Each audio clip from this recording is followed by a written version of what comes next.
আল্লাহ তাআলা কোরআনে কারিমে বলেছেন, মানব মনের শান্তি, মানব হৃদয়ের শান্তি কেবলমাত্র আল্লাহর জিকিরের ভিতরে নিহিত। কোথায়?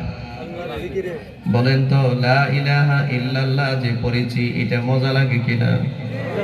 হ্যাঁ, কার কার মজা লাগে একটু দেখি তো। সবারই মজা লাগে?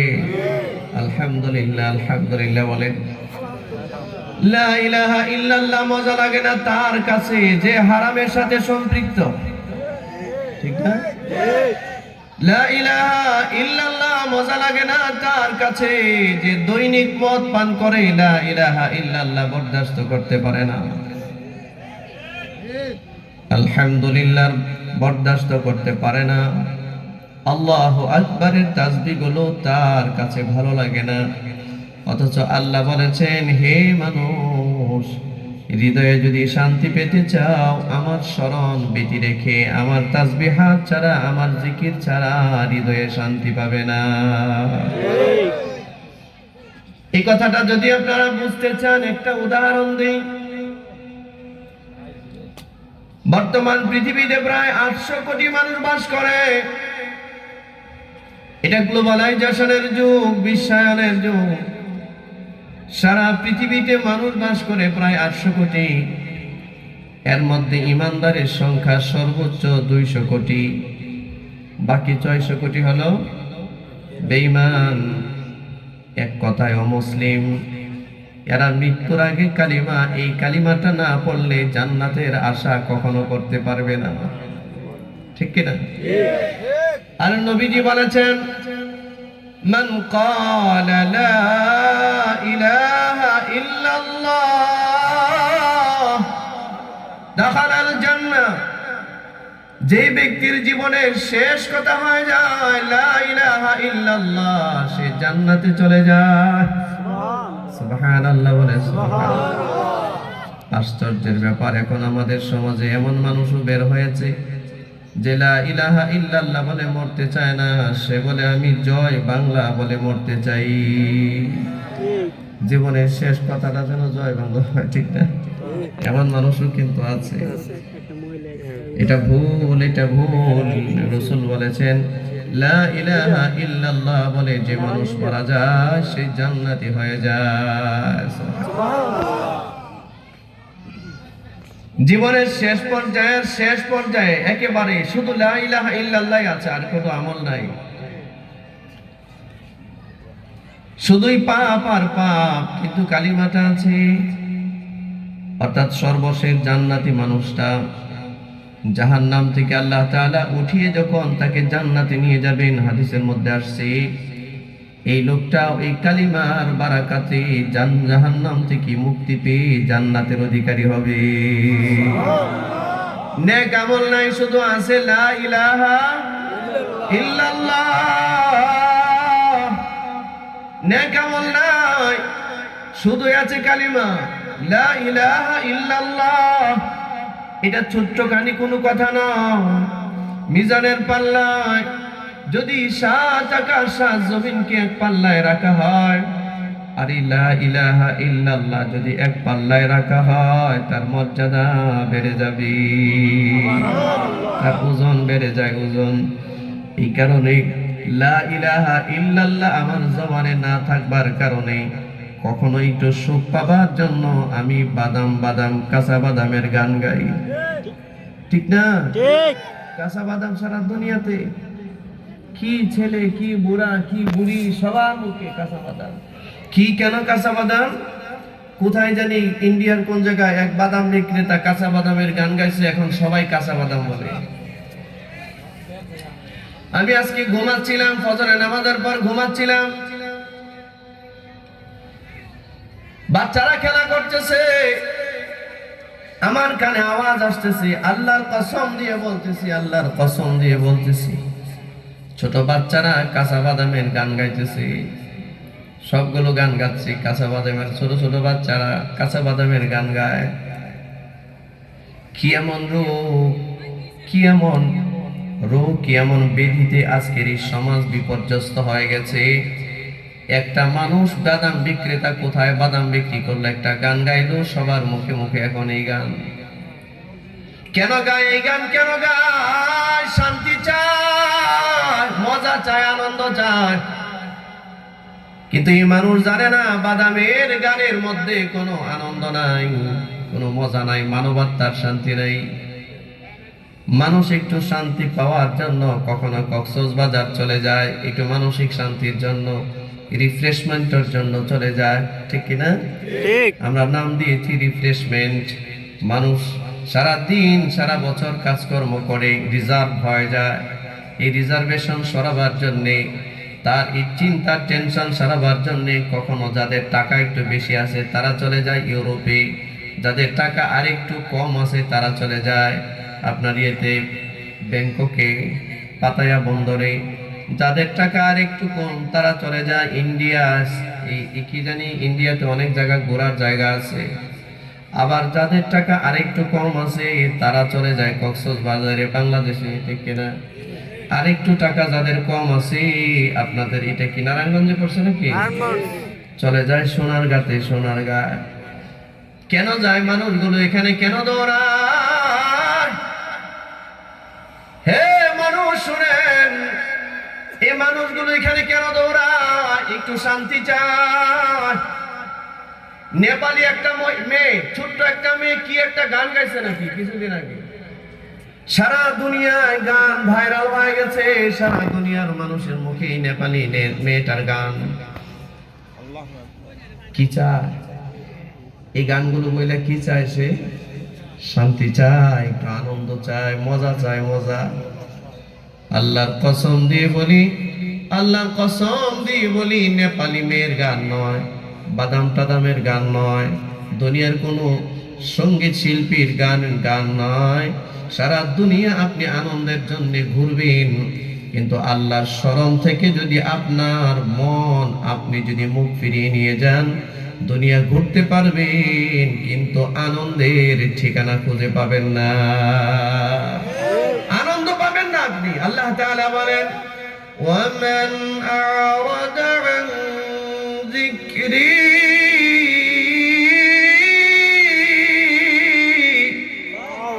فإن له معيشة ضنكا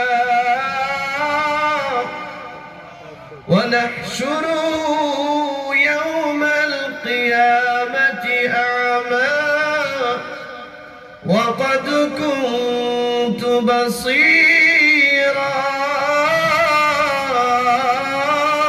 الله أكبر আল্লাহ বলেন যে আমার জিকির থেকে মুখ ফিরিয়ে নেয়, যে লা ইলাহা ইল্লাল্লাহ থেকে মুখ ফিরিয়ে নেয়, সুবহানাল্লাহ বলা থেকে যে মুখ ফিরিয়ে নেয়, আলহামদুলিল্লাহ বলা থেকে যে মুখ ফিরিয়ে নেয়, যে আল্লাহ থেকে মুখ ফিরিয়ে নেয়, যে নবী থেকে মুখ ফিরিয়ে নেয়, যে কোরআন থেকে মুখ ফিরিয়ে নেয়, যে আলেম ওলামা থেকে মুখ ফিরিয়ে নেয়, সারাটা পৃথিবী আল্লাহ তার জন্য সংকুচিত করে দেয়।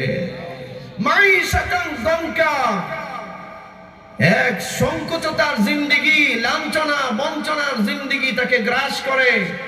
এই জন্য আজকের যুব সমাজ, আজকের বৃদ্ধ সমাজ, আজকের নারী সমাজ, আজকে যুবতী সমাজ, সমস্ত মানব জাতি তার নফসের গোলামি করবার কারণে কখনো বাদামের গান গেয়ে শান্তি চায়, কখনো ওই ইন্ডিয়ান সিনেমার গান গেয়ে শান্তি চায়, কখনো নেপালি মেয়ের গান গেয়ে শান্তি চায়।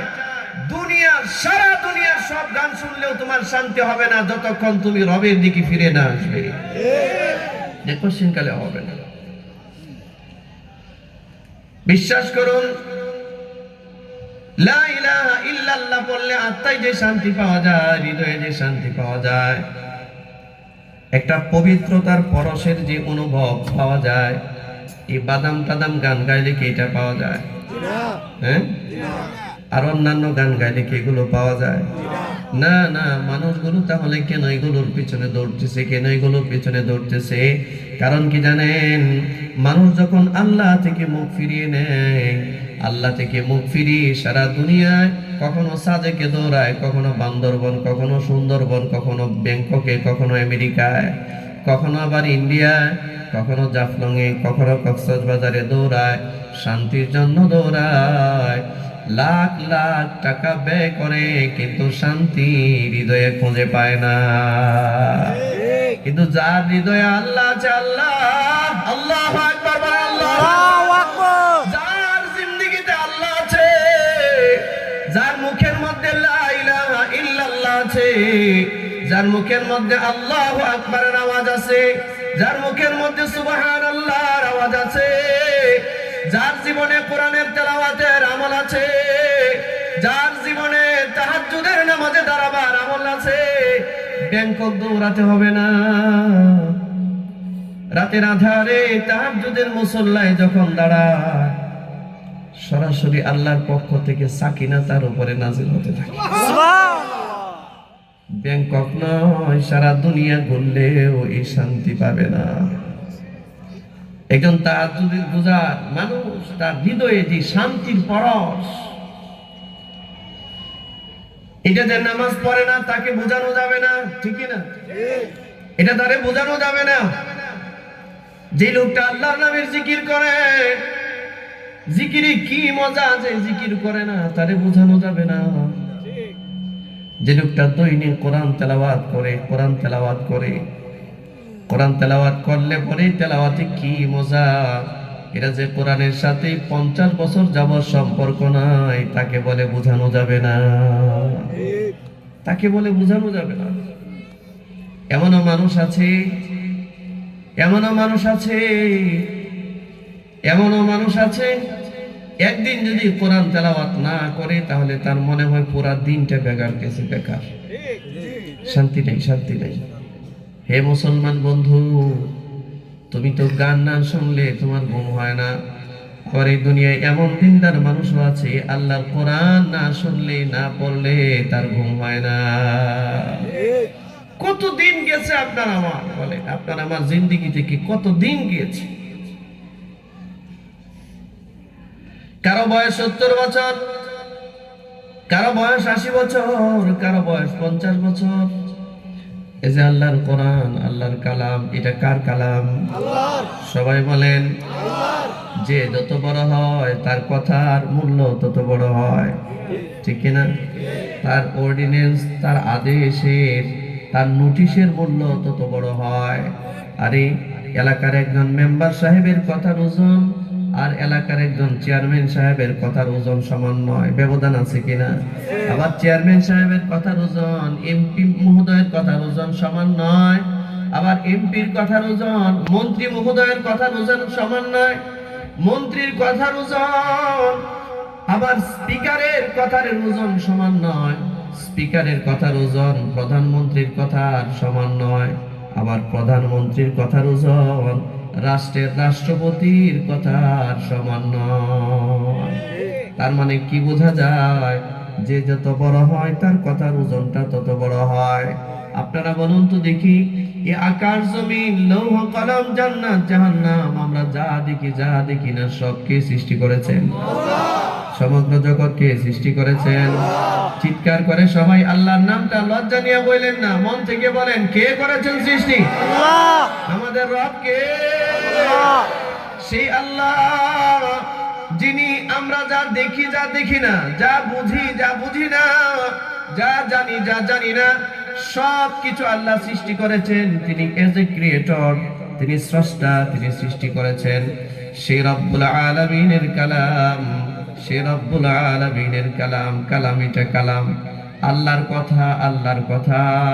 এটার কি পরিমাণ ওজন, এটার ওজন বুঝবার ক্ষমতা যদি আপনার থাকে তবে আপনি বুঝবেন, আর না হয় আপনার কাছে এটা বললে কোনো লাভ হবে না, ঠিক না? আমাদের দেশের মাননীয় সংসদ সদস্যরা রাষ্ট্রের আইন নিয়ে, অথবা এই দেশের অ্যাডভোকেট যারা আছে, উকিল মুক্তার যারা আছে, এরা রাষ্ট্রের সংবিধানের কনস্টিটিউশন নিয়ে যে গবেষণা করে, যেই চিন্তা করে, এই দেশের বিচারক মহোদয় যারা রয়েছেন, জাস্টিস যারা রয়েছেন, তারা যেই চিন্তা করে, আল্লাহর কালাম নিয়ে যদি চিন্তা করত, প্রতিটা মানুষ আল্লাহর ওলিতে পরিণত হতো। ওলিতে নাই, এটার কাছে নেই। 50 বছর হয়ে গেছে কোরআন মাজিদ পেয়েছি, আপনি ঘরের মধ্যে রেখেছেন। মা বোনরা আছেন এখানে? কথা শুনতেছে না? মা বোনদেরকে লক্ষ্য করে বলছি, শুনুন, আমরা সবাই চাই আমাদের সংসারে যদি ছেলে মেয়ে জন্ম নেয়, আমরা চাই আমাদের সন্তানটা যেন নেককার হয়, ঠিক কিনা? কেমনে আপনার সন্তানটা নেককার হবে? আপনি নিজেই তো নেককার নয়। আপনার বাচ্চাটা যেদিন আপনার পেটের মধ্যে আসছে, এই বাচ্চাটা আসার পর থেকে আপনার যা করার দরকার ছিল আপনি এটা করেন নাই, আপনি বিপরীতটা করছেন। এটা সন্তান পেটে আসলে পরে মার কি দরকার ছিল, কি করার দরকার ছিল আর কি করে। আমরা চাই আমাদের সন্তানটা যেন ইয়াবাখোর না হয়, মদখোর না হয়, গাঁজাখোর না হয়। সবাই চায় না আমার সন্তানটা যেন নেককার হয়। কেমনে নেককার হবে? কারণ বাচ্চাটা পেটে আসার পরে আপনি একজন মা হিসেবে যা করার দরকার ছিল আপনি তা করেন নাই। কোরআন মাজিদের সূরা হজ্জে আল্লাহ তাআলা আলোচনা করেছেন মানুষকে কেমনে সৃষ্টি করেছেন। সেখানে একটা কথা আছে, কোরআন মাজিদের সূরা হজ্জে নয়, বিভিন্ন সূরায় আলোচনা করেছেন। বিশেষ করে সূরা মুমিনুনের মধ্যে আলোচনা করেছেন। আল্লাহ বলেছেন, ওয়ালাকাদ খালাকনাল ইনসানা মিন সুলালাতিন মিন তিন ثم جعلناه نطفة في قرار مكين ثم خلقنا النطفة علقة فخلقنا العلقة مضغة فخلقنا المضغة عظاما فكسونا العظام لحما ثم أنشأناه خلقا آخر فتبارك الله أحسن الخالقين। আল্লাহ তাআলা বান্দার সৃষ্টি বৈশিষ্ট্য সম্পর্কে বলেন, আরে স্বামী স্ত্রীর মিলনের মাধ্যমে এক বিন্দু শুক্রাণু যখন একটা পুরুষের পিঠ থেকে, মেরুদণ্ড থেকে মা রেহেমের ভিতরে, গর্ভাশয়ের ভিতরে চলে যায়, মার দুই বুকের মাঝখান থেকে, বুক থেকে একটা ডিম্বাণুর ফোঁটা মার গর্ভাশয়ে চলে যায়। 40 দিন পর্যন্ত এটা জাস্ট একটা নুতফা হিসেবে, শুক্রবিন্দু হিসেবে আল্লাহ মার পেটের মধ্যে রেখে দেয়। সুবহানাল্লাহ বলেন। কতদিন? 40 দিন। এটার মধ্যে কোনো নাড়াচাড়া নাই, জাস্ট একটা শুক্রবিন্দু মার গর্ভাশয়ের মধ্যে। মার ইনসেনটিভ কেয়ার, মার রেহেমের ভিতরে এই শুক্রবিন্দুটা আল্লাহ তাআলা রেখে দেয়। 40 দিন পর্যন্ত থাকে। 40 দিন পরে আবার এই শুক্রকণাটাকে মিন আলাকা, এটাকে আল্লাহ তাআলা এই শুক্রকণাটাকে 40 দিন পর্যন্ত দুর্গন্ধ বানায়, পচায় ফেলে, এটার মধ্যে পচে যায়। যার কারণে মহিলাটা খেতে পারে না, দুর্গন্ধ হয়ে যায়, কোনো খাবার খেতে পারে না, বমি করতে থাকে, কারণ তার পেটের ভিতর থেকে দুর্গন্ধ বের হচ্ছে। হে মানুষ, হে আত্ম অহংকারী, হে দাম্ভিক, হে ফেরাউনের অনুসারী, শোনো, মানুষ অহংকার করতে পারে না। মানুষের কাছে অহংকারের কোনো বস্তু নাই। মানুষকে অত্যন্ত নিকৃষ্ট জায়গা থেকে আল্লাহ উঠিয়ে নিয়ে এসেছেন। এই মানুষটার মানব দেহের অস্তিত্ব যখন 40 দিন পর্যন্ত মা রেহেমের ভিতরে থাকে, এটা দুর্গন্ধ হয়ে যায়। পরের 40 দিন এটাকে আল্লাহ আলাকা বানায়, অর্থাৎ নুতফাটাকে আল্লাহ আলাকাতে পরিণত করে। আলাকা বলা হয় জমাট বাঁধা রক্তকে, এক টুকরা জমাট বাঁধা রক্ত। এর পরের 40 দিনে, 240-এ কতদিন হয়? 80। এর পরের 40 দিনে আল্লাহ তাআলা এই আলাকা নামক যে জমাট বাঁধা রক্ত আছে, এই রক্তটাকে আল্লাহ মুদগায় পরিণত করে, মিম মুদগা।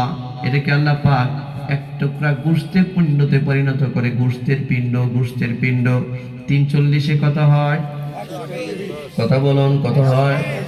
120 দিন। দ্যাটস মিন হলো 4 মাস। কয় মাস হয়? 4 মাস। এই 4 মাস হওয়ার পর আল্লাহ পাক একজন ফেরেশতা আমার পেটের মধ্যে পাঠিয়ে দেয়। 4 মাস পরে মার রেহেমের ভিতরে একজন সন্তান দেখভালের জন্য একজন ফেরেশতা আল্লাহ পাঠায়। ও মা বোনেরা, এই কথাটা জাস্ট আপনাদের জন্যই বলতেছি। চিন্তা করুন, 120 দিন যখন বয়স হয় একটা বাচ্চার মার পেটের মধ্যে, আল্লাহর পক্ষ থেকে একজন ফেরেশতাকে আল্লাহ নিয়োগ দিয়ে দেয়, তার রেহেমের ভিতরে তুমি প্রবেশ করো। ফেরেশতাটা মার পেটের মধ্যে আসে। লক্ষ্য করে দেখুন, অত্যন্ত জরুরি একটা কথা বলছি। 120 দিন পর্যন্ত বাচ্চাটা পেটের ভিতরে আছে, কিন্তু এখনো রূহ আসে নাই। পৃথিবীর কোনো আল্ট্রাসাউন্ড দিয়ে যদি তাকে আপনি পর্যবেক্ষণ করেন, তার দেহের মধ্যে কোনো রূহ আপনি খুঁজে পাবেন না। বর্তমান পৃথিবীর এটা মেডিকেল সায়েন্সের যত ডক্টররা রয়েছেন, মেডিকেল সায়েন্টিস্ট যারা রয়েছেন, তাদেরকে আপনারা জিজ্ঞাসা করেন, 120 দিন আগ পর্যন্ত কোনো বাচ্চার হার্টবিট থাকে না। 4 মাস পর অর্থাৎ 120 দিন পর আল্লাহ একজন ফেরেশতা পাঠায়। এই ফেরেশতাটা মার পেটের ভিতরে আসে। আপনি যখন আপনার মার পেটে ছিলেন, 120 দিন পর ফেরেশতাটা এসেছে। আমি যখন আমার মার পেটে ছিলাম, 120 দিন পর ফেরেশতাটা এসেছে। ফেরেশতা এসে আল্লাহকে জিজ্ঞাসা করে, ইয়া রাব, আল্লাহকে বলে, ইয়া রাব, মুখাল্লাকাতিন ওয়া গায়রি মুখাল্লাকা, এই যে গোশতের টুকরাটা পড়ে আছে, আপনি কি এটার মধ্যে রূহ দিবেন, হার্টবিট দিবেন কিনা, নাকি এটা দুনিয়াতে চলে যাবে? আল্লাহ যদি বলেন, ফেরেশতা রে, আমি এর জীবন দিব, তো তখন ফেরেশতাকে আল্লাহ আদেশ করে, জীবন যাকে দিব তুমি তার একটা ফু দাও, ফু। 120 দিন পরে মার পেটে জাস্ট একটা গোশতের টুকরা পড়ে আছে। প্রথম 40 দিন ছিল কি শুক্রাণু, পরে 40 দিন জমাট বাঁধা রক্ত, এরপরে 40 দিন একটা গোশতের টুকরা। এই 340 অতিক্রান্ত হওয়ার পর একজন ফেরেশতা এসে বলে, ইয়া রাব, মুখাল্লাকাতিন ওয়া গায়রি মুখাল্লাকা, আল্লাহ এটা কি আপনি অস্তিত্বে আনবেন নাকি এটা চলে যাবে? 4 মাস পর একজন মহিলার বাচ্চা কনসেপ্ট হয় না, গোশতের টুকরাটা দুনিয়াতে চলে আসে, রক্তবিন্দু সহ আসে না? হ্যাঁ, গর্ভপাত হয়ে যায় না? গর্ভপাত হয়ে যায়। আল্লাহ যদি বলেন, আমি এর মুখাল্লাকা করব, অস্তিত্বে আনবো, ফেরেশতা বলে, আল্লাহ তাহলে কেমনে অস্তিত্বে আসবে? এতক্ষণ তো গোশতের টুকরা পড়ে আছে। আল্লাহ বলেন, তোমার মুখের মধ্যে আমি এমন একটা শক্তি দিয়েছি, তুমি একটা ফুৎকার মারো, দেখবা এটার মধ্যে রূহ চলে যাবে। 120 দিন পর ফেরেশতা পেটের মধ্যে এসে আপনার আমার যে গোশতের টুকরাটা পড়েছিল, এটার মধ্যে এমনি একটা ফু দিয়েছে। ফুটা দেওয়ার সাথে সাথে গোশতের টুকরাটা নড়াচড়া শুরু করছে। সুবহানাল্লাহ। কি বুঝে সুবহানাল্লাহ আসতে বললেন আপনি? সুবহানাল্লাহ। মানুষ একটা রোবট বানালে মানুষ আশ্চর্য হয়ে যায়। আর আমি আল্লাহর কথা বলছি, আল্লাহ মানুষ কেমনে সৃষ্টি করেছেন সেটা বলছি। 120 দিন পর্যন্ত মার পেটে আপনার আমার কোনো অস্তিত্ব ছিল না। হাল আতা আলাল ইনসানি হিনুম মিনাদ-দাহর হিনুম মিনাদ-দাহর লাম ইয়াকুন শাইআন মাযকুরা। আল্লাহ বলেন, হে মানুষ, এমন একটা সময় কি তোমার জীবনে অতিক্রান্ত হয় নাই যখন তুমি উল্লেখযোগ্য কোনো বিষয়বস্তু হিসেবে পরিগণিত ছিলে না? কে তোমাকে জানতো না, চিনতো না? আমি আল্লাহ অনস্তিত্ব থেকে তোমাকে অস্তিত্বের ভিতরে এনেছি। 120 দিন পর ফেরেশতা যখন ফুদে, এই গোশতের টুকরাটা তখন নাড়াচাড়া করে। আবার যদি আল্লাহ বলে দেন যে না, ও গায়রি মুখাল্লাকা, এরে আমি মানুষ বানাবো না, হাতে ধরো, একটা ধাক্কা মারো, চলে আসে। 4 মাস পরে একটা মা বাচ্চা নষ্ট হয়ে যায়। কত মা এমন আছে, একটা দুইটা নয়, 4টা 5টা পর্যন্ত বাচ্চা নষ্ট হয়ে গেছে, কিচ্ছু করার নাই। কারণ 120 দিন পর ফেরেশতা আসে, রব যেমনি আদেশ করে ফেরেশতা এমনি কাজ করে।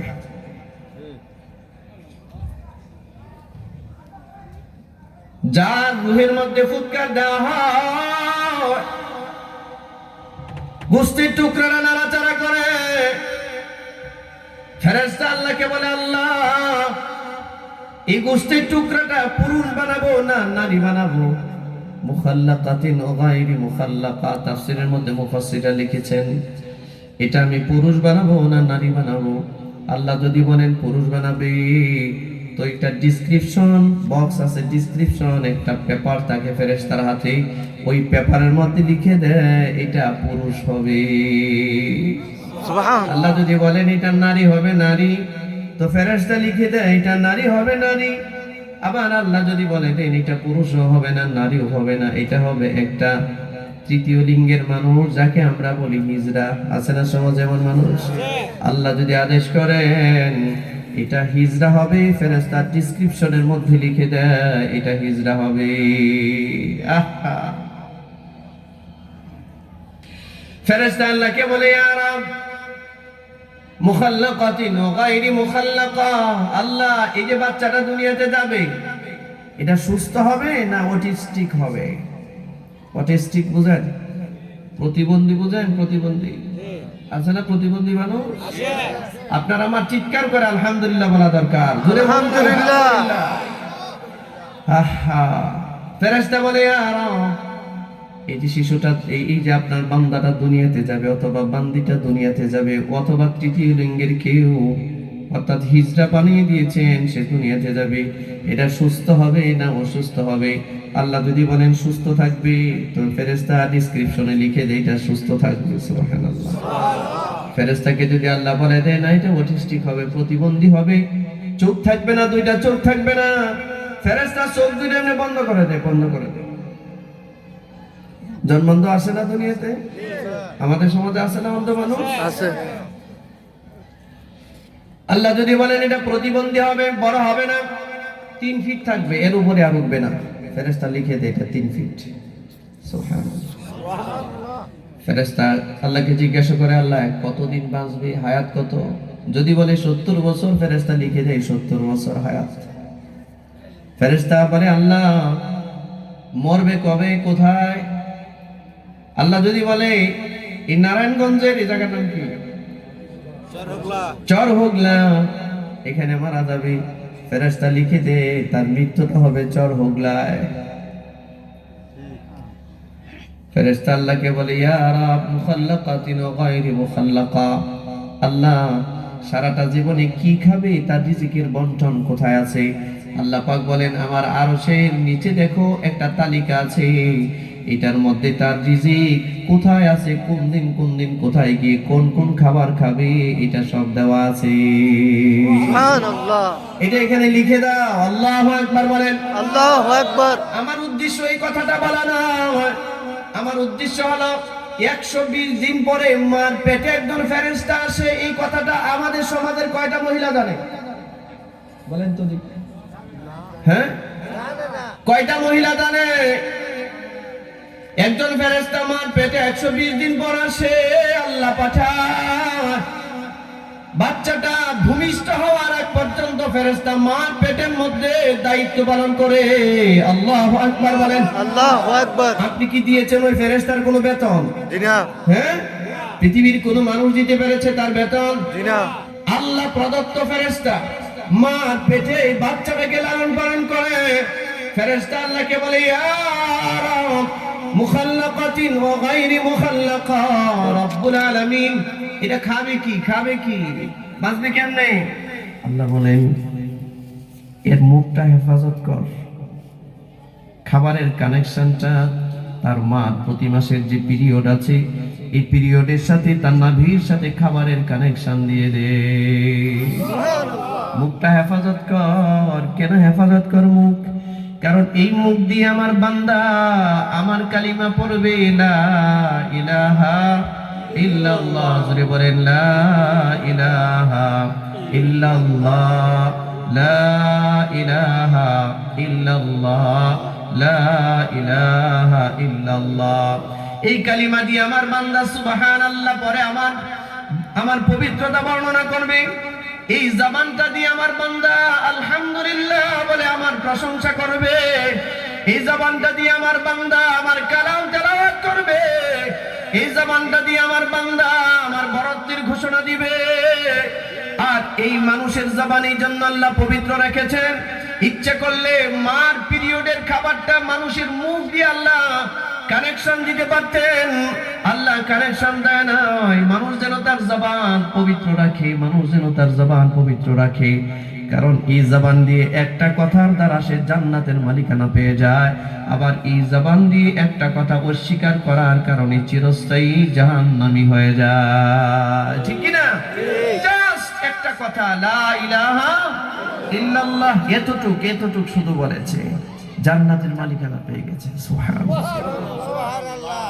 সর্বশেষ জাহান্নামী জান্নাতীরা যারা জাহান্নাম থেকে উঠে আসবে, আল্লাহ যখন তারে মুক্ত করবেন, সামনে একটা গাছ দেখবে, সবুজ শ্যামল একটা গাছ দেখা যায়। এই গাছটার দিকে তাকাবে, ফরিয়াদ করবে, মালিক হে, আমাকে একটু এই সবুজ শ্যামল গাছটার নিচে নিয়ে দেন। আল্লাহ পাক তাকে গাছের নিচে নিয়ে দিবেন। গাছের নিচে যাওয়ার পর আল্লাহ তাআলা তার জন্য ফেরেশতা দিয়ে এক গ্লাস পানি পান করাবে, পানি পাঠায় দিবে। সুবহানাল্লাহ বলে। জাহান্নামের আগুনে যে একবার পুড়ছে সে বুঝে এটার জ্বালাটা কি। হাদিস শরীফে আসছে, যে মানুষটা জীবনে কোনোদিন গুনাহ করে, কোনোদিন অশান্তি কি জিনিস, অসুখ কি জিনিস, কষ্ট কি জিনিস কোনোদিন করে নাই, এমন একটা মানুষকে জাহান্নামের মধ্যে শুধু একবার চুবাইয়া ওঠানো হবে আর বলা হবে, তুমি কি কোনোদিন শান্তি কি জিনিস পাইছো কিনা?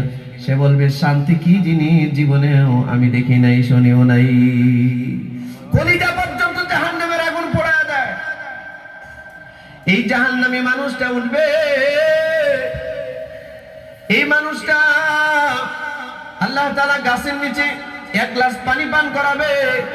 সে মনে করবে আমি মনে হয় সবচেয়ে সুখী মানুষ, অথচ সে জাহান্নাম থেকে সবার পরে উঠছে, সর্বশেষ ছোট্ট জান্নাতের মালিকানা। কিছুক্ষণ পরে দেখবেন জান্নাতের সামনে আরেকটা গাছ দেখা যায়, সবুজ গাছ, স্বচ্ছ পানির একটা ফোয়ারা দেখা যায়। লোকটা চিৎকার করবে, আল্লাহ ওই গাছটা নিচে একটু যাওয়া যায় কি? আল্লাহ বলবেন, যাও। আর কিছু চাইবে না তো? বলে, না আল্লাহ আর কিছু চাবো না। সেখানে যায়, সেখানে গেলেও আল্লাহ তাআলা এক গ্লাস পানি দিয়ে তাকে আপ্যায়ন করেন। সুবহানাল্লাহ। জান্নাতীদেরকে আল্লাহ নিজে আপ্যায়ন করবে। নুজুলাম মিন গফুরির রহিম।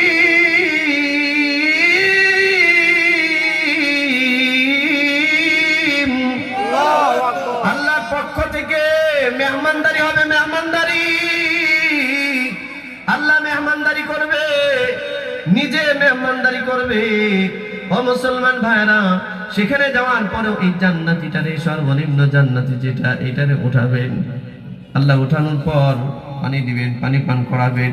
মনে করবে আমার মতো সুখী মনে হয় আর কেউ না। কিছুক্ষণ পর তাকায় দেখবে, হায় রে, জান্নাতের কত না জানি আমল দেখা যায়। লোকটা বলবে, আল্লাহ কত মানুষই তো জান্নাতের ভিতরে ঘুরতেছে, আমারে কি একটু ভিতরে যাইতে দেওয়া যায় না? আল্লাহ তাআলা বলবেন, কি রে বনি আদম, তুই তো কথা দিয়ে কথা রাখিস না, কয়েকবার কথা দিয়ে কথা রাখস নাই। তুই বলছিস আমার কাছে কিছু চাবি না, আবার এইটা চাইতেছিস কেন? ঠিক আছে, তোরে আমি ঢুকতে দিব, ঢুকার আগে আমি তোরে আরেকটা কথা বলি। তুই যদি এই যে জান্নাতের মধ্যে মানুষগুলো ঘুরতেছে, এই যে মানুষগুলো তুই দেখতেছিস, এই জান্নাতের মতো এই দুনিয়াটাতে তুই বসবাস করতি, দুনিয়ার 10টা দুনিয়ার সমান একটা জান্নাত আমি তোকে দিয়ে দিব। লোকটা বলে, আল্লাহ কি বলেন? আপনি কি আমার সাথে ঠাট্টা করেন? আমার 10টা দুনিয়ার সমান জান্নাত আপনি আমাকে দিবেন বলতেছেন, আমার তো বিশ্বাস হচ্ছে না। আল্লাহ বলবে, ইন্নাকা লা তুখলিফুল মিআদ, আমি কখনোই প্রতিশ্রুতি ভঙ্গ করি না। বান্দা, এই দুনিয়ার 10টা দুনিয়ার সমান জান্নাত তোমাকে দিলাম, এটা একটাই কারণ, তুমি বলেছিলে লা ইলাহা ইল্লাল্লাহ, এই কথাটা তুমি বলেছিলে, এটা স্বীকৃতি দিয়েছিলে, এটার উপরে বিশ্বাস করেছিলে, এই জন্য তোমাকে জান্নাতের মালিকানা দিলাম। এই লা ইলাহা ইল্লাল্লাহ এটা একটা জবানের ব্যাপার। বন্ধু, মার পেটের ভিতরে ফেরেশতা আল্লাহকে জিজ্ঞাসা করে, আল্লাহ এরে যে মানুষ বানাবো, হাত পা সব ঠিকঠাক দিব তো? আল্লাহ যদি বলে হ্যাঁ সব ঠিকঠাক হবে, আবার যদি বলেন যে না একটা লম্বা হবে একটা খাটো হবে, তাহলে একটা লম্বা একটা খাটো হয়, পা দুইটা সমান হয় না, একটা লম্বা হয় একটা খাটো হয়। আছেন এমন মানুষ? الذي خلق الإنسان মানুষকে সৃষ্টি করেছেন কে? কে সৃষ্টি করেছেন? আল্লাহ। এমন ভাবে ফাসাওয়াকা ফাআদালাক, আল্লাযী খালাকাকা ফাসাওয়াকা ফাআদালাক, মানুষকে আল্লাহ সৃষ্টি করেছেন সুসামঞ্জস্য রূপে সুগঠিত করে। ফি আই সূরাতিন মা শাআ রাক্কাবাক, আল্লাহ যেমন চেয়েছেন মানুষকে আল্লাহ তেমন বানিয়েছেন। আল্লাহু আকবার বলেন। ভাইরা আমার, ফেরেশতাটা মার পেটের মধ্যে বলে আল্লাহ এই মানুষটা যে দুনিয়াতে যাবে এ কি বাক প্রতিবন্ধী হবে নাকি কথা বলতে পারবে? জবানটা কি বন্ধ করে দিব? আল্লাহ যদি বলেন জিহ্বা থাকবে, কিন্তু জিহ্বার কাছ থেকে অনুমতি নিয়ে আল্লাহ যখন বলেন জিহ্বায় পাওয়ার থাকবে, তো তার জিহ্বার মধ্যে পাওয়ার দেয়, সে সুবহানাল্লাহ পড়তে পারে, আলহামদুলিল্লাহ পড়তে পারে। আবার আল্লাহ যদি বলেন না জিহ্বা থাকবে পাওয়ার থাকবে না, কথা চলবে না। যারা বাক প্রতিবন্ধী, কথা বলতে পারে না, এই লোকটা কি করে পড়বে লা ইলাহা ইল্লাল্লাহ? আমাকে বলেন তো দেখি। এ তো জানেই না, শুনেই না, লা ইলাহা ইল্লাল্লাহ পড়ার সুযোগ নাই। মুসলমান যদি হয়, পৈতৃক সূত্রে মুসলমান হয়, মা বাবাকে নামাজ পড়তে দেখে তো সেও নামাজ পড়ে, সে এক সূত্রে মুসলমান, কিন্তু নিজে কোনোদিন লা ইলাহা ইল্লাল্লাহ বলতে পারে না। ভাইরা আমার, যেই জন্য এই কথাটা বলার উদ্দেশ্য, 120 দিন হয়ে গেল একটা ফেরেশতাতে মার পেটে আসছে, মার খবর নাই। মা করে কি?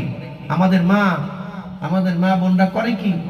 তারা বলে যে আমার তো বাচ্চা কনসেপ্ট হয়েছে, পেটে বাচ্চা এসেছে, আমি এখন দোকানপাটে যেতে পারি না, মার্কেটে যেতে পারি না, গ্রামে মহল্লায় বাড়ি ঘরে আত্মীয় স্বজনের বাসায় যেতে পারি না, হাঁটতে পারি না, ঘোরাইতে পারি না, বাসায় বসে থাকতে হয়, আমাকে একটা মোবাইল কিনে দাও, আমাকে ইন্ডিয়ান সিনেমার যেই এগুলো আছে কি বলে ডিশ লাইন আছে, ডিশ লাইন আর স্টার জলসা, অমুক জলসা তমুক জলসা, এগুলো এনে দাও, আমি বসে বসে এগুলো দেখে দেখে যেন সময়টা কাটাতে পারি। নাউজুবিল্লাহ যে একজনে বললেন। আপনাদের কাছে কথাটা ভালো লাগতেছে না? ভালো লাগবে যার সংসারে একটা ইয়াবাখুর ছেলে আছে, যার সংসারে একটা ইয়াবাখুর ছেলে আছে, একটা নেশাখোর ছেলে যার সংসারে আছে, জাহান্নামে যাওয়ার দরকার নাই, তার সংসারটা ওটো জাহান্নাম হয়ে গেছে। খোঁজ নিয়ে দেখেন। আমরা তো আমাদের সংসারে অশান্তি চাই না, ঠিক কিনা? কিন্তু অশান্তির সব উপকরণ যদি আমার সংসারে থাকে, অশান্তি তো হবেই। 120 দিন বয়সে ফেরেশতা যখন পেটে আসছে, এই সময় মার উচিত ছিল কোরআন তেলাওয়াত করার, মার উচিত ছিল দোয়া করার, রব্বানা হাব লানা মিন আজওয়াজিনা ওয়া যুররিয়াতিনা কুররাতা আ'য়ুনিন ওয়াজআলনা লিল মুত্তাকিনা ইমামা, রব্বি হাবলি মিনাস সালিহিন। এই দোয়াটা করা দরকার ছিল, কিন্তু না না না, এই মহিলাটা পেটের মধ্যে বাচ্চা নিয়ে উলঙ্গ সিনেমা, ল্যাংটা সিনেমা, বিভৎস নারীদের সিনেমা দেখে, মদখোর, গাঁজাখোর, ইয়াবাখোর যারা অভিনয় করে তাদের নাটক আর সিনেমা দেখে, আর একটা মা বাচ্চা পেটের মধ্যে নিয়ে যা দেখে, যা খায়, যা বলে, যা শুনে, সবকিছুর প্রতিক্রিয়া তার বাচ্চার উপরে পড়ে। কথাটা কি বুঝতে পারছেন? বুঝতে পারছেন আপনারা? এই মহিলাটা ন্যূনতম রিসপেক্ট ফেরেশতাকে করে নাই। তার পেটটার ভিতরে যে একটা ফেরেশতা বসা, মহিলা জানে না, যার কারণে মহিলা সারাক্ষণ টেলিভিশনের দিকে তাকায় থাকে, মোবাইলে ফেসবুকিং করতে থাকে, এরপরে আরো কি কি চ্যাটপ্যাট হাবিজাবি করতে থাকে, এগুলো করে সময় কাটায়, কোরআন পড়ার সময় নেই তার। যার কারণে মহিলার পেট থেকে চোর, ডাকাত, মদখোর, ইয়াবাখোরের জন্ম হয়, নেককার মানুষের জন্ম হয় না। এই সন্তানগুলো এই ধরনের মা বাবাকে পিটায়া বাড়ি থেকে বের করে দেয়। আপনি বলবেন যে কথাটা একটু হার্ড হয়ে গেছে, কষ্ট পাইছেন আপনারা? হ্যাঁ, এই যুবক ভাইরা, আপনারা যারা আছেন বাচ্চা কাচ্চা যাদের হবে বাড়িতে যান, বাড়িতে গিয়ে এই যে টেলিভিশনে যে ডিশ লাইনটা আছে এটা কাটেন, এটা সর্বনাশের মূল। মোবাইল থেকে ফেসবুক নামক গজব উঠায় দেন। এটা আপনার বোন নয়, শুধু আপনার সংসারটাকে জাহান্নামী বানিয়ে দিয়েছে। মা বোনদেরকে অনুরোধ করব, একটা বাচ্চা পেটে নিয়ে জীবনে কোনোদিন মোবাইলের কাছে যাবেন না, কখনো আপনি টেলিভিশনের দিকে তাকাবেন না। আপনি শুধু নিজেকে ধ্বংস করছেন না, নিজের পরিবারটা ধ্বংস করছেন। আপনি আনেওয়ালা কিয়ামত পর্যন্ত আপনার বংশধারাটাকে আপনি ধ্বংস করে দিয়েছেন। ঠিক, এই সমস্ত অপকর্মের জন্য দায় নিতে হবে ওই মা, ওই মহিলা। 120 দিন হলো পেটটার মধ্যে একটা ফেরেশতা মুকালামা করে আল্লাহর সাথে, কনসালটেন্সি করে আল্লাহর সাথে, কথোপকথন করছে আল্লাহর সাথে যে আল্লাহ বাচ্চাটারে প্রতিবন্ধী বানাবো না সুস্থ বানাবো। এই মুহূর্তে কি মহিলার উচিত ছিল না যে আল্লাহ আমার বাচ্চাটাকে আপনি সুস্থ বানান? এই মহিলার ডাকটা ফেরেশতা শুনে না, শুনে কে? আল্লাহ তখন শুনবে যে একটা বাচ্চা গর্ভে ধারণ করে মহিলাটা সিজদায় পড়ে বলছে ইয়া রব আমার বাচ্চাটা নেককার বানান। আল্লাহ ফেরেশতাকে বলে যে এটা নেককার হবে, নেককার লিখে দে, নেককার হবে। সুবহানাল্লাহ। এমনি এমনি নেককার দুনিয়ায় আসে না, এমনি এমনি জৈনপুরি দুনিয়ায় আসে না, এমনি এমনি শাহজালাল দুনিয়ায় আসে না, এমনি এমনি শাহ মাহদুম দুনিয়ায় আসে না, এমনি এমনি শাহ পরান দুনিয়ায় আসে না, এমনি এমনি আব্দুল কাদের জিলানী দুনিয়ায় আসে না, এমনিতেই হযরত বাইজিদ বুস্তামি দুনিয়াতে আসে না, এমনি শাইখুল ইসলাম আল্লামা আহমদ শফি দুনিয়াতে আসে না, জুনায়েদ বাবনগরের মতো মহান ব্যক্তিত্ব এমনি দুনিয়াতে আসে না। মার কৃতিত্ব আছে এখানে, ঠিক কি না? মার কৃতিত্ব আছে এখানে, বাবার কৃতিত্ব আছে। এমনি এমনি শাইখুল হাদিস আজিজুল হকের জন্ম হয় না, খতিব উবাইদুল হকের জন্ম এমনি হয় না। আরে নেককার মানুষদের জন্ম এমনি হয় না। নেককার মানুষের জন্ম তখন হয় বাচ্চাটা পেটে আসার পর মাও নামাজ পড়ে, বাবাও নামাজ পড়ে, মাও দোয়া করে, বাবাও দোয়া করে, নেককার সন্তান চায়। আল্লাহ ফেরেশতারে বলে দে এই তুই লিখে দে তো এটা একটা কোরআনের হাফেজ হবে। সুবহানাল্লাহ। আমি আল্লাহ পছন্দ করছি, এর মার দোয়াটা আমি পছন্দ করছি, কান্নাকাটি করছে। আমি লাউহে মাহফুজ আমার কোরআনকে যেমনি সংরক্ষণ করব, এই মহিলাটার যে বাচ্চাটা দুনিয়াতে পাঠাবো এর কলিজাটার মধ্যে আমার কোরআন সংরক্ষণ করব। ফেরেশতা তুই লিখে দে এরে আমি একজন মুহাদ্দিস বানাবো, এরে মুফাসসির বানাবো, এরে আমার প্রিয় বান্দা বানাবো, ওলি বানাবো, ওলি। আল্লাহু আকবার বলেন, আল্লাহু আকবার। আল্লাহ যেমনে বলে এমনে লেখে, এমনে ডিসক্রিপশন কপিটা লিখে কয়েকটা ভাগ করে কপি একটা নাভির সাথে ঝুলাইয়া দেয়। অন্য বর্ণনায় আসছে এই যে পিছনে যে মেরুদণ্ডের হাড়টা আছে না, এই মেরুদণ্ডের হাড়ের একদম শেষ অংশে ফেরেশতা এই কপিটা ঝুলাইয়া দেয়। আর একটা কপি মালাকুল মাউত আজরাইলের কাছে পৌঁছায়া দেয়। আর একটা কপি আল্লাহর আরশের নিচে একটা সংরক্ষিত জায়গা আছে ওখানে টানায়া রাখে। আজরাইলের কাছে এই কপিটা থাকে, মরণে যেদিন সময় হয় আজরাইল ধরে নিয়ে যায়। আর আরশের নিচ থেকে সিংগায় দ্বিতীয় ফুৎকারের পরে তার লেখা সমস্ত ডিসক্রিপশন, সমস্ত বর্ণনা, তার ফিঙ্গারপ্রিন্ট, তার আইরিশ প্রিন্ট, তার ব্লাড গ্রুপ, তার টোটাল নসবনামা সেখানে লেখা আছে। এই বান্দাটার কবর যেখানে হয় এই নাভি অথবা মেরুদণ্ডের শেষের অংশের হাড্ডিটা পচে না, এই বরাবর সেখান থেকে আল্লাহ পাক একটা বৃষ্টির ফুঁটা দুনিয়াতে পাঠাবে। তার জন্য সংরক্ষিত যে ডিসক্রিপশন মার পেটে 120 দিন বয়সে ফেরেশতা লিখেছিল, টোটাল ডিসক্রিপশন অনুযায়ী সেখান থেকে বৃষ্টির ফুঁটাটা তার কবরে পড়বে। পড়ার সাথে সাথে ওয়াইদাল কুবুর বুরসিরাত, কবর উন্মোচিত হবে, মানুষ কবর থেকে উঠে দাঁড়াবে। আল্লাহু আকবার বলুন। ও মা, এই জন্য আপনাকে লক্ষ্য করে বলছি, এই জন্য আপনাকে লক্ষ্য করে বলছি 120 দিন পর কেন, সারাটা জীবনে একটা মহিলার উচিত নিজেকে আল্লাহর হুকুমের ভিতরে শামিল রাখা, ঠিক কিনা? নাফরমানিতে যাওয়া উচিত নয়। একটা নারী সমাজে যদি নাফরমান হয়ে যায়, একটা মহিলা যদি সমাজে জেনাখোর হয়ে যায়, একটা নারী যদি জেনাখোর হয়ে যায়, নাফরমান হয়ে যায়, একটা নারী নাফরমান হয়ে গেলে সে শুধু তার নিজের ক্ষতি করে না, তার স্বামীর আমানতের খেয়ানত করে, তার সন্তানগুলোর আমানতের খেয়ানত করে, একেবারে কিয়ামত পর্যন্ত তার বংশধারায় যত মানুষ পৃথিবীতে আসবে এই প্রত্যেকটা মানুষের গায়ের মধ্যে কলঙ্কের একটা দাগ লাগিয়ে দেয়।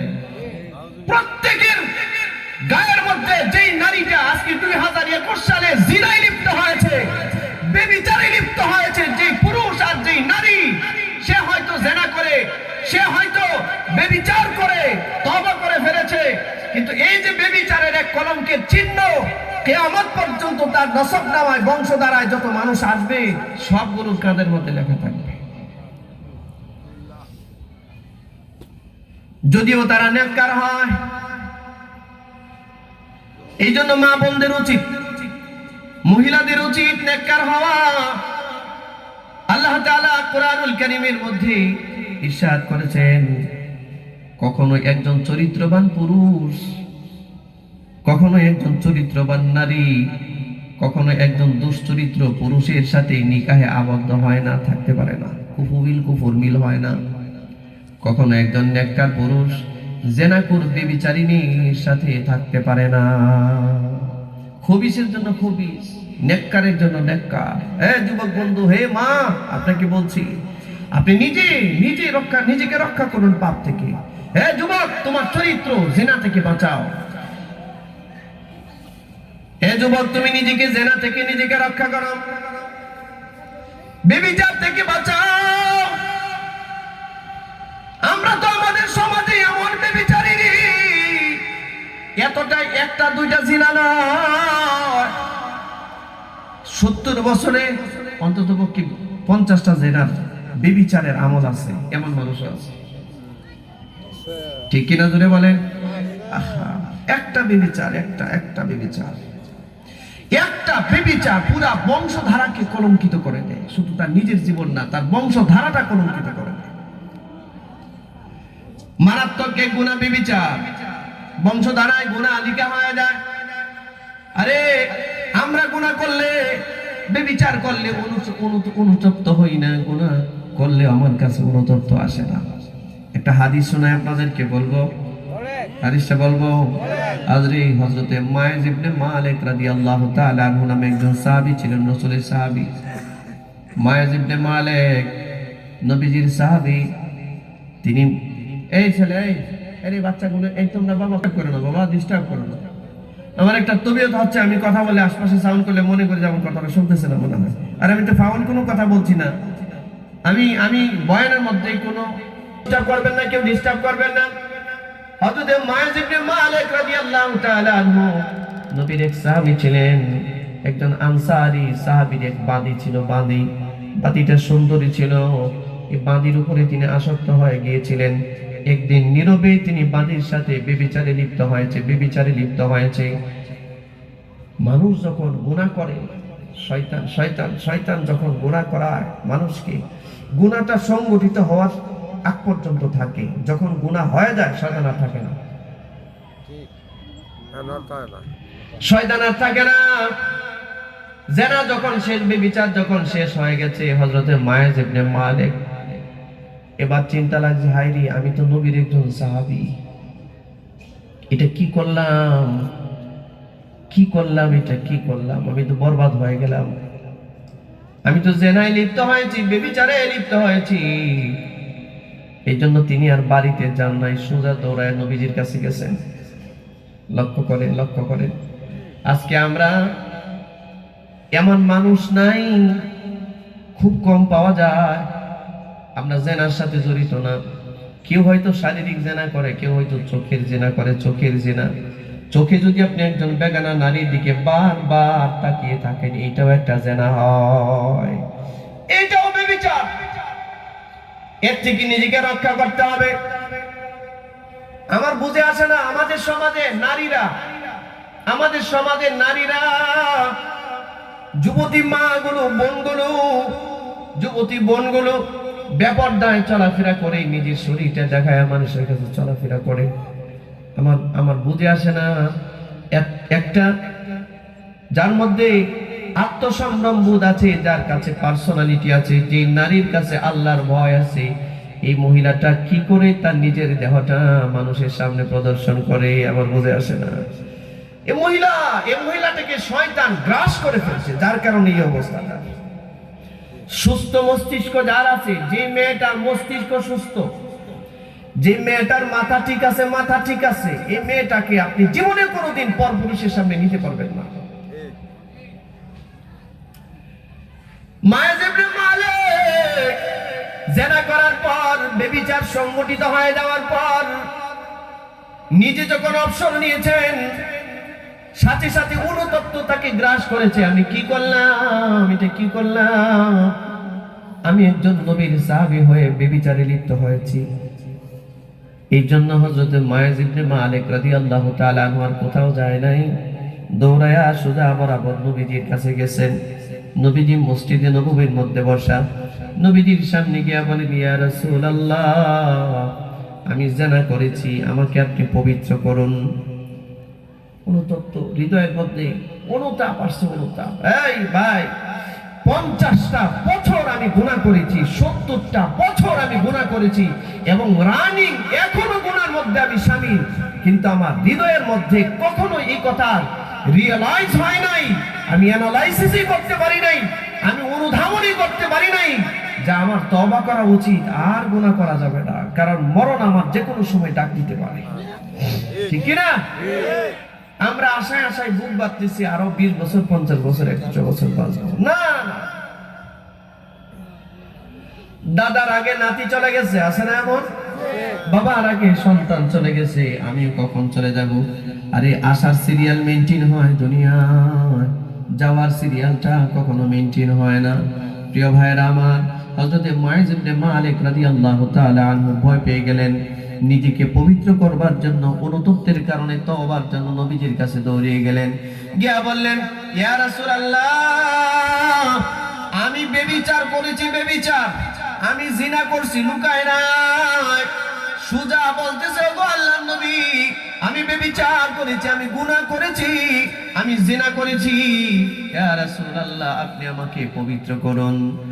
আল্লাহ রাসূল সামনে গিয়ে বলছে, নবীজি চেহারা ঘুরিয়ে নিয়েছেন, আবার ডান দিকে গেছেন। সাহাবী আবার রাসূলের ডান দিকে গেছে, গিয়া বলে, ইয়া রাসূলুল্লাহ, আমি ব্যভিচার করেছি, আপনি আমাকে পবিত্র করুন। নবীজি তার থেকে চেহারা ঘুরিয়ে বাম দিকে নিয়ে এসেছেন। সাহাবী আবারও বাম দিকে আসছে, রাসূলুল্লাহর সামনে এসে বলছে, ইয়া রাসূলুল্লাহ, আমি কিন্তু জিনা করেছি, আপনি আমাকে পবিত্র করুন। নবীজি তার থেকে মুখ ফিরিয়ে নিয়েছেন। রাসূল যেন তার কথাটা শুনতে চান না, কারণ নবী তো তারে ভালোবাসে, রাসূল তারে ভালোবাসে, এই জন্য তার কথাটা শুনতে চায় না। জিনার শাস্তি তো মারাত্মক। একজন বিবাহিত পুরুষ অথবা নারী যদি জিনা করে, শরীয়তে ইসলামের বিধান হচ্ছে অর্ধেকটা পর্যন্ত মাটিতে গেড়ে পাথর মেরে তাকে হত্যা করো। এটা কার নির্দেশ? জোরে বলুন, কার নির্দেশ? আল্লাহর নির্দেশ, আল্লাহর নির্দেশ। রাসূল তো জানেন, সাহাবীও জানেন শাস্তিটা কি হতে পারে, কিন্তু বারবার রাসূলকে গিয়ে বলছেন, ইয়া রাসূলুল্লাহ, আমি ব্যভিচার করেছি, আমাকে আপনি পবিত্র করে দিন। নবীজি চতুর্দিক দিয়ে এভাবে ঘুরতেছেন, সাহাবী বারবার রাসূলের সামনে গিয়ে বলতেছেন, কতটুকু অনুতপ্ত হয়েছেন। আল্লাহর নবী ধমক মারছেন, যাও মিয়া, সরো, কি হাবিজাবি বলতেছো, যাও। নবীজির ধমকে হযরত মায়েজ ইবনে মালিক মসজিদে নববী থেকে বের হয়ে গেছে। আবার অনুতপ্ত আসছে যে না, আমি গেলে চলবে না, যদি আমি মরে যাই, এখন মরে যাই, মরলে তো সোজা জাহান্নামে যাব আমি, আল্লাহ আমাকে ধরবে, এটা হবে না। আবারও ফিরত আসছে, এসে বলি, ইয়া রাসূলুল্লাহ, আমি মায়েজ ইবনে মালিক বলছি, আমি জিনা করছি, নবী আপনি আমাকে পবিত্র করেন। হাদিসের মধ্যে আসছে, বুখারীর বর্ণনা বলছি, নবীজি আরেকটা ধমক দিলেন, তুমি গেছো এখান থেকে, ভাগো তো এখান থেকে, যাও, রাসূল এখনো কথাটা শুনতে চাচ্ছে না। কেন শুনতে চাচ্ছে না? এখন এটা রিসিভ করছেন না। কারণ হচ্ছে, রাসূল যদি এটা শুনতে চায়, মানে বা মেনে নেয়, তাহলে এই লোকটা নির্ঘাত মরণ ছাড়া কোনো রাস্তা। নবীজি আবারও ধমক দিলেন, যাও, সরো। নবীজির ধমক খেয়ে আবারও মায়েজ ইবনে মালিক বের হয়ে গেছেন, আবারও ঘুরে আসছেন, এসে বলি ইয়া রাসূলুল্লাহ, আপনি আমাকে ধমক দিচ্ছেন। ধমক না, আপনি আমাকে আরো কিছু করেন।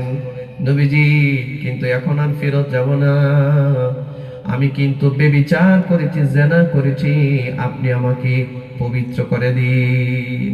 আল্লাহ রাসূল বলে, এই এদিকে আসো, তুমি কি পাগল? রাসূল বলছেন, আনতা মাজনুন, তুমি কি একটা মাজনুন, তুমি কি পাগল? বলে, না ইয়া রাসূলুল্লাহ, আমি পাগল না, আমি পূর্ণ সুস্থ। নবীজি বলেন, তুমি কি বুঝি শুনে বলতেছো যা বলতেছো? বলে, হ্যাঁ ইয়া রাসূলুল্লাহ, আমি বুঝি শুনে বলতেছি, আমি যা বলতেছি। আল্লাহর হাবিব বলেন, তোমার বংশের লোকজনকে ডাকো, তোমার কওমের লোকজন ডাকো। নবীজি দেখেন তাকে সেভ করার চেষ্টা করতেছেন, নবীজি তাকে সেভ করার চেষ্টা করতেছেন, কিন্তু সাহাবী এতটাই আত্মনিবেদিত, না না না, জেনার শাস্তি দুনিয়াতে হয়ে যাক, আমি যেন হাসরের মাঠে আল্লাহর সামনে জেনাকুর হিসেবে না দাঁড়াই। হয়তো মরণ হবে আমার, হয়তো লোকেরা আমাকে পাথর মেরে মেরে ফেলবে, মেরে ফেলুক, তারপর এরকম জেনা বেবিচারের কলঙ্কের দাগ নিয়ে আমি আমার রবের সামনে দাঁড়াতে পারবো না। মায়েজ ইবনে মালিক রাদিয়াল্লাহু তাআলা আনহু তার বংশের লোকজন নিয়ে আসছে। আল্লাহর নবী তার কওমের লোকদেরকে জিজ্ঞাসা করে, হে লোকেরা, এই যে মায়েজ ইবনে মালিক, এটা কি সুস্থ না অসুস্থ, পাগল টাগল নাকি? লোকজন বলে, না ইয়া রাসূলুল্লাহ, মায়েজ ইবনে মালিক তো পাগল না, সে তো সুস্থ মানুষ। আল্লাহর নবী মায়েজ ইবনে মালিককে বলেন, এরে মায়েজ, তুমি কি জানো, তুমি যা বলতেছো এটার বিচারটা কি হতে পারে? মায়েজ ইবনে মালিক বলেন, ইয়া রাসূলুল্লাহ, আমি জানি বিচারটা হবে আমাকে অর্ধেকটা পর্যন্ত মাটিতে গেড়ে পাথর মেরে হত্যা করার নির্দেশ আপনি দিবেন, এটাই আমার বিচার, আমাকে মারার হুকুম আপনি দিবেন। আল্লাহ রাসূল বলেন, তুমি কি সত্যি জিনা করেছো কিনা? সে বলছে, ইয়া রাসূলুল্লাহ, আমি সত্যি জিনা করেছি। নবীজি আবার বলছেন, তুমি কি সত্যি ব্যভিচারে লিপ্ত হয়েছো? আবারও মায়েজ ইবনে মালিক বলেন, ইয়া রাসূলুল্লাহ, হ্যাঁ, আমি জিনায় ব্যভিচারে লিপ্ত হয়েছি। তিনবার নবীজি জিজ্ঞাসা করার পর সাহাবায়ে কেরামদেরকে বলতেছেন, যাও এরে মরুভূমিতে নিয়ে যাও, অর্ধেকটা পর্যন্ত মাটিতে গেড়ে পাথর মেরে মেরে ফেলো। মায়েজ ইবনে মালিক হাদিস বলছি শুনেন, আপনারা আমরা যারা এখানে বসা, যারা ফেরেশতার মতো বসা আছি এখানে, নিজের জীবনটা একটু পিছনের দিকে তাকায় দেখেন, আপনি কত বড় ফেরেশতা, একটু পিছনে তাকায় দেখেন। একটা দুইটা জিনা নয়, কত জাতের জেনার সাথে আপনি আমি জড়িত হয়ে আছি। আল্লাহ সাত্তার, আল্লাহ গুনাহ গোপনকারী, আল্লাহ সাত্তারিয়াতের কারণে আপনার আমার জেনার, আপনার আমার বেবিচারের গুনাহটা মানুষের সামনে প্রকাশ পায় নাই। আর যদি প্রকাশ পাইতো, সম্মানের আসনে বসে থাকবার সুযোগ ছিল না। ঠিক কিনা জোরে বলতে হবে। যখন পাথর মারে, লোকজন অর্ধেকটা পর্যন্ত মাটিতে গেড়ে যখন পাথর মারতেছে, হায় রে, বড় বড় পাথরের টুকরা হযরতে মায়েজের মাথার মধ্যে গিয়ে পড়তেছে, মাথাটা দ্বিখণ্ডিত হয়ে গেছে। হযরতে মায়েজের নাকের মধ্যে পড়েছে, নাকটা ফেটে ভেঙে গেছে। চেহারার মধ্যে পাথর মারতেছে, পাথরের আঘাত, পাথর কিন্তু দাঁড়ানো হয়, দাঁড়ানো, এই দেহের অঙ্গগুলো চূর্ণ বিচূর্ণ হয়ে যাচ্ছে। কষ্টটা সহ্য করতে পারছিলেন না, নিজেকে কোনো রকম ভাবে, মানুষ তো এটা মানুষকে যতই মারুক না, সে নিজেই অনুতপ্ত হোক না কেন, পাথর মারতে মারতে, চতুর্দিক দিয়ে পাথর মারতে মারতে তো একটা মানুষ আর নিজেকে সংরক্ষণ করতে পারে না, হেফাজত করতে পারে না। নিজে হাত দিয়ে টান দিয়ে উপরে উঠে একটা দৌড় মারছে। হযরতে মায়েজের উদ্দেশ্য ছিল, আমার চেহারাটা অন্তত একটু বাঁচাই, মানুষ আমাকে মারুক, আমার অঙ্গ প্রত্যঙ্গ বাকিগুলো ভেঙে যাক। দৌড় মারছে, লোকজন যতক্ষণ পর্যন্ত গেছে ততক্ষণ পর্যন্ত দৌড়াইয়া মায়েজ ইবনে মালিককে হত্যা করেছে। এটা হুদুদ কায়েম হয়েছে, ইসলামী শরীয়তের বিধান কায়েম হয়েছে। ভাইরা আমার, আল্লাহ রাসূল সাহাবীদেরকে বললেন মায়েজের জানাজার আয়োজন করো। নবীজি জানাজায় যাচ্ছিলেন, কানের মধ্যে আওয়াজ আসছে, একদল মানুষ বলতেছে মায়েজ ইবনে মালিক কত বড় বোকা, কত বড় পাপাচারী। নবী তাকে বাঁচাইতে চাইছে, সেভ করতে চাইছে, কিন্তু সে নিজেকে রক্ষা করে নাই। এটা পাপিষ্ট মানুষ। তিরস্কার করে কথা বলেছেন। আল্লাহ নবী কিচ্ছু বলেন নাই। রাসূল বললেন এদেরকে ডাকো, এদেরকে নিয়ে আসো। এদেরকেও সাথে নিলেন।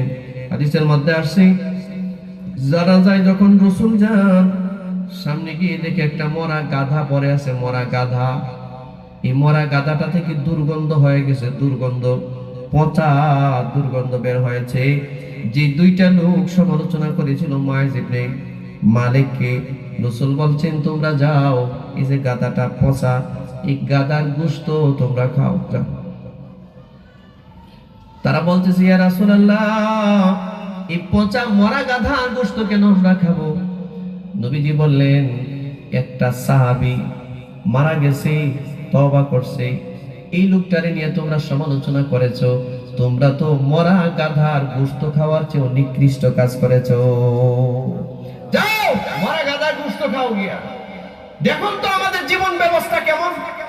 আজকে দোকানপাটে, চার দোকানে আমরা যখন বসি, সেই 3টা থেকে শুরু করে রাত্রে 8টা পর্যন্ত একটা মানুষ চার দোকানে বসা থাকে। এই 3-4 ঘন্টা সময় বসে আপনি কি কথাগুলো বলেন? আপনি এটাই বলছেন অমুকের এই হয়েছে, তমুকের সে হয়েছে, অমুকের মেয়ে চলে গেছে, অমুকের ছেলে চলে গেছে, এই সমস্যা, ওই সমস্যা, দুনিয়ার যত বেহুদা কথা সব আপনি বলতেছেন, ঠিক না? এই মানুষ আছে না, এই মুরব্বী মানুষগুলো এই কাজগুলো বেশি করে। এখনো কি সময় আসে নাই আপনার? আলাম ইয়ানিল লাযীনা আমানু আও তাখশা কুলুবুহুম লিযিকরিল্লাহ। এখনো কি আপনার সময় আসে নাই? এখনো কি আপনার সময় আসে নাই? এখনো কি আপনার সময় হয় নাই আল্লাহর স্মরণে নিজেকে, নিজের হৃদয়টাকে বিগলিত করার? আত্মাটারে আর কত নষ্ট করবেন আপনি? জানেন একটা মানুষের গীবত করলে পরে, একটা মানুষের গীবত করলে পরে এটা জিনার চেয়ে মারাত্মক গুনাহ। আল গীবাতু আশাদ্দু মিনাজ জিনা। আর আপনি, আমি আমার জিন্দেগীর একটা দিন হিসাব মিলাই, আমি যদি দিনে 1000 কথা বলি, এর মধ্যে দেখা যায় 800 কথায় বেহুদা কথা, হয় কারো সমালোচনা, না হয় গীবত শেখায়। আমি জানি, ঠিক না? নিজেকে ধ্বংস করতে থাকে। আর কত, আর কত এই পাপের ভিতরে আপনি আর কত লিপ্ত হবেন?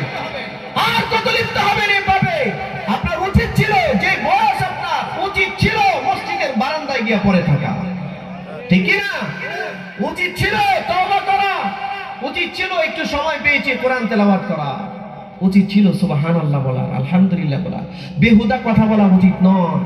কোন মুসলমান বেহুদা কাজ করতে পারে না, বেহুদা কথা বলতে পারে না, বেহুদা কোনো কাজ মুসলমান করতে পারে না। মানুষের জিন্দেগির সবচেয়ে আফসোসের বিষয় হবে মৃত্যুর পর মানুষ আফসোস করবে, আহ কি করলাম, যে সময়টা পৃথিবীতে বেহুদা আমি ব্যয় করেছি, এই সময়টার জন্য সবচেয়ে বেশি আফসোস করবে। নিজেকে রক্ষা করুন, নিজেকে রক্ষা করুন।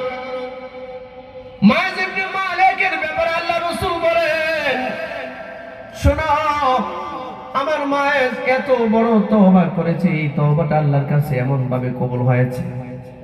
আমার মায়ের তওবাটা যদি আল্লাহ তাআলা সারা মদিনার সমস্ত মুসলমানদের কাছে বন্টন করে দেয়, সবগুলো মানুষের ক্ষমা প্রাপ্তির জন্য মায়ের একটা তওবাই যথেষ্ট।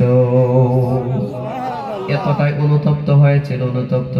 মুরব্বী বাবাজিরা, মা বোনেরা, ও আমার যুবক বন্ধু, তোমাকে বলি, তোমাকে বলি, আমি আমাকে বলছি, আপনাকেও বলছি, আপনাকে জিজ্ঞাসা করেন, আত্মজিজ্ঞাসা করেন, আত্মসমালোচনা করেন, মানুষের সমালোচনা বাদ দিয়ে নিজের সমালোচনা করেন। দেখেন আপনার জিন্দেগি হালতটা কোন পর্যায়ে আছে, আপনি এখন কোন স্টেজে আছেন। আপনি তো লোকমুখে মানুষ আপনাকে ভালোই জানতেছে, ভালোই দেখতেছে, ভালোই বলতেছে, প্রকৃতপক্ষে আসলে কি আপনি মানুষ কিনা, ভালো মানুষ কিনা, নিজেকে একটু জিজ্ঞাসা করেন, নিজেকে নিয়ে একটু ভাবেন, নিজেকে নিয়ে একটু আত্মসমালোচনা করেন, নিজের জিন্দেগিটার পিছনের দিকে একটু তাকান। আজকে 70 বছরে আপনার যে আমল, 20 বছরে কি এটা ছিল কিনা একটু জিজ্ঞাসা করেন, নিজেকে একটু ভাবেন একটু। আর কত শয়তানের দোকান মধ্যে পড়ে নিজেকে ধ্বংস করবেন। ফিরিয়ে আনেন, ফিরিয়ে আনেন। আল্লাহ আপনাকে ভালোবাসেন, নবীজি আপনাকে ভালোবাসেন, আমরাও আপনাকে ভালোবাসি। আমাদের সবার উচিত আমাদের মধ্যে একটা ভালোবাসার সম্পর্ক আছে কিনা? আছে না? মা সন্তানকে ভালোবাসে, সন্তান মা বাবাকে ভালোবাসে, ভাই ভাইকে ভালোবাসে, ছাত্র শিক্ষককে ভালোবাসে, শিক্ষক ছাত্রকে ভালোবাসে। সারাটা পৃথিবীর মধ্যে ভালোবাসার সম্পর্ক